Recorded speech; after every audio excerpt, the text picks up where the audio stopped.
If you're an aspiring wildlife or conservation filmmaker or photographer, like me, you might feel like climbing that mountain, pun intended, is too tall a mountain to climb. How do I get from here to there? I live in a small town or a city. How do I see the world with my camera and make connections and expand into opportunities traveling, making films, and taking photos that can potentially help wildlife and conservation efforts? Well, I think I've started to learn one small, emphasis on small, way to peel back the layer of mysticism and potentially break into this world.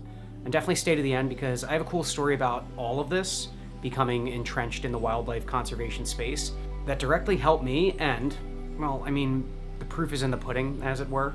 Anyways, recently I gave myself a small goal with no promise of reward or recognition from completing that goal, which was to go out 30 times in 30 days and just film wildlife. I feel like the concept of being a wildlife or conservation documentarian or filmmaker or photographer is something that a lot of people with a camera love the idea of. But ironically, you're kind of the butt of jokes and meme fodder when you actually say you're going birding. Everyone wants to be Sean Penn from Walter Mitty, or on a safari in Africa, or traveling all over the world and making films and saving rhinos and other endangered species. But what about our own backyards? So as I wrapped up my 30-day challenge, the first thing I learned was something that I've experienced in life before with jiu-jitsu, drums, and now with photography and filmmaking, anything I've pursued, and that is the reason for continuing to do something doesn't entirely resemble the reason why you started. It's not quite a case of doing the right things for the wrong reasons, but damn close. Goals shift, they change, and this is a good thing. My original goal of getting crazy good footage of owls and foxes and other wildlife shifted throughout this process and eventually became just get outside and learn.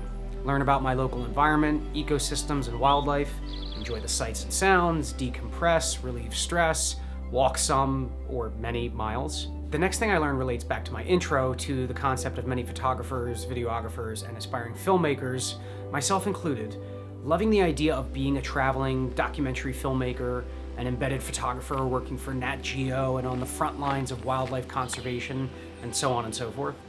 And what I learned is starting small in your own backyard is actually the most logical, realistic, and interesting way to approach wildlife and conservation. I imagine that's different if you live in a big city, or maybe it becomes even more interesting if you live in a big city. But for me, living outside a city and kind of in that in-between of the suburbs and farmlands and rural towns, there's things to learn right here, stories to tell. Did I learn them all and tell the most interesting story by filming wildlife and nature for a month straight? Absolutely not. But again, I peeled back a layer and can see avenues to pursue this further, and that's something I'm going to continue to explore. For example, I learned river otters recently returned to the state park right up the street from me. I learned about the migratory birds that come here in such a short span, literally over a few weeks for some of them, to breed.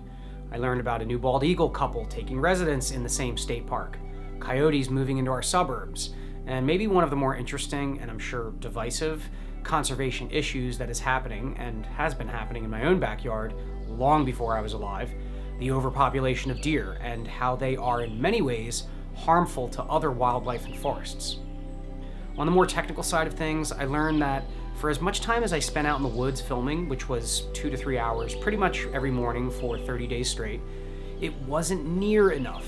It's a shotgun approach where volume is key, but also this is why I assume wildlife photographers and videographers and filmmakers go on assignment and sit in a blind for several weeks or months just to get shots of one specific animal. For me, most days after walking several miles and being out several hours, I got no usable footage. Probably about a third of the time, actually. Some of that is user error too. Like, I know my settings, but a bird on the top of a dead tree backlit from the sun requires vastly different settings than one surrounded by bushes in the shade. And by the time I got my framing right, changed my settings, and pressed record, it was gone. To dovetail off that last point, what happens when I put the hours in, yes, even my seemingly insignificant, damn near 100 hours, is I started to learn, even at the most basic levels, animal behavior. Behavior I could easily read about, but seeing it unfold right in front of me actually helps me learn it, commit it to memory, and even anticipate it. For example, aerial insectivores liking a thick kind of open meadow with flowers, insects pollinating smaller trees and more shrubs as opposed to a huge forest canopy. This one meadow became a hotspot for me where I got some of my best footage. Then you have gray catbirds and eastern towies literally posing for me, barred owls not caring about my presence one bit and letting me film them for half an hour, and on the other hand, a great blue heron that would fish this creek every morning, and the second it saw me, it would get spooked and fly off. Learning animal behavior and watching it play out in real time was actually fascinating. Before I get into how this all helped me see the beginnings of how to become a wildlife and conservation filmmaker and photographer, the last thing I learned was a simple one, and that is patience. Because one mistake I make is I think about going to film wildlife like I think about going on a walk or a trail run through the woods. Move, keep moving. But some of my best shots were from the aforementioned learning about hotspots and animal behavior. Beelining it right for this spot, then just waiting there patiently for something to unfold.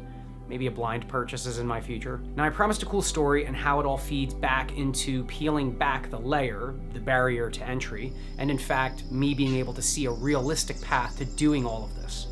So I want to rewind to September of 2023. I attended the B&H Build conference in New York City, where a ton of incredible photographers and filmmakers gave talks and did meet and greets afterwards. I chose to attend the panels primarily in the conservation and wildlife space. One of the panels I attended was from Andy Mann, who is the co-founder of Sea Legacy and a marine conservationist, a National Geographic photographer, and an Emmy-nominated filmmaker and director. Tip of the spear, like apex of his craft. His talk was so incredible, entertaining, and educational. Afterwards, I navigated around a line of several hundred people from another panel, waiting to talk to a TikTok influencer, to find Andy Mann standing by himself with his hands in his pockets, not a single person around him. There's a whole other philosophical discussion to be had about that, but I'll skip it for now.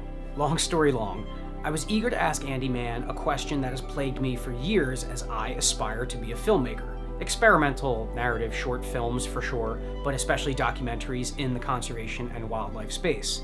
The question is, how do we overcome the barrier to entry? How to get into, how to become a wildlife conservation filmmaker? That's what I asked him. I wasn't looking for a shortcut.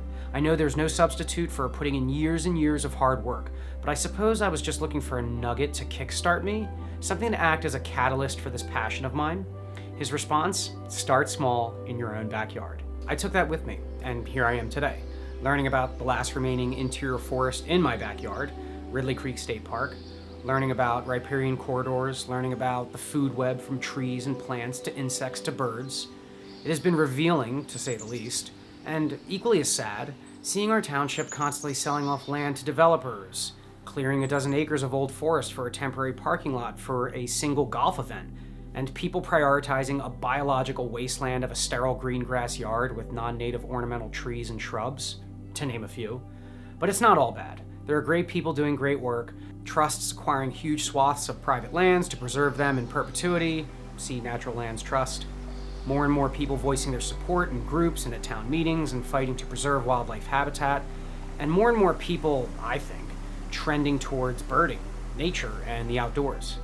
Admittedly, I don't know yet where I fit into all this. I believe it will take time, experience, and being educated to find my place in the conservation and wildlife world. Here's the cherry on top. One YouTube video about a state park with some wildlife shots do not make me a wildlife or conservation filmmaker. But as it relates back to start small in your own backyard, I have a friend I grew up with who is a scientist and the assistant curator of birds at a museum of nature and science, a pretty big museum. One day halfway through this project, I sent him some footage I captured of the two barred owls. Lo and behold, he reached back out and said that their museum would like to use this footage in their avian exhibit. And I will happily provide that footage for free if it helps in the conservation and wildlife educational space. But the point is, it's an example of how starting small in my own backyard might lead to something bigger, making connections and meeting people in this space. It might not be today or tomorrow or next week, but I think if my passion is there, if I put in the time, and yes, if my execution is there, I may yet just be able to call myself a wildlife filmmaker and documentarian. Because there are stories to tell in our own backyards. I know from that little, seemingly insignificant text and from knowing just one person who may be connected in a world or discipline I'm trying to break into, that something will come out of it. That I will be able to use this overlapping of passion and skills to tell these stories. These little missions in a state park near me, they will lead to something bigger. And if not, no problem, because I'm perfectly fine with walking through the woods and learning about my own backyard anyways. Hope you enjoyed this video. Please like, subscribe, or comment. And if you're out there trying to drum up work, break into a new discipline, or feel so far away from a creative goal, think outside the box, start small, keep at it. And if you haven't seen the video that all these shots are from, check that out. I'll link it at the end through the card, my actual forest wildlife video.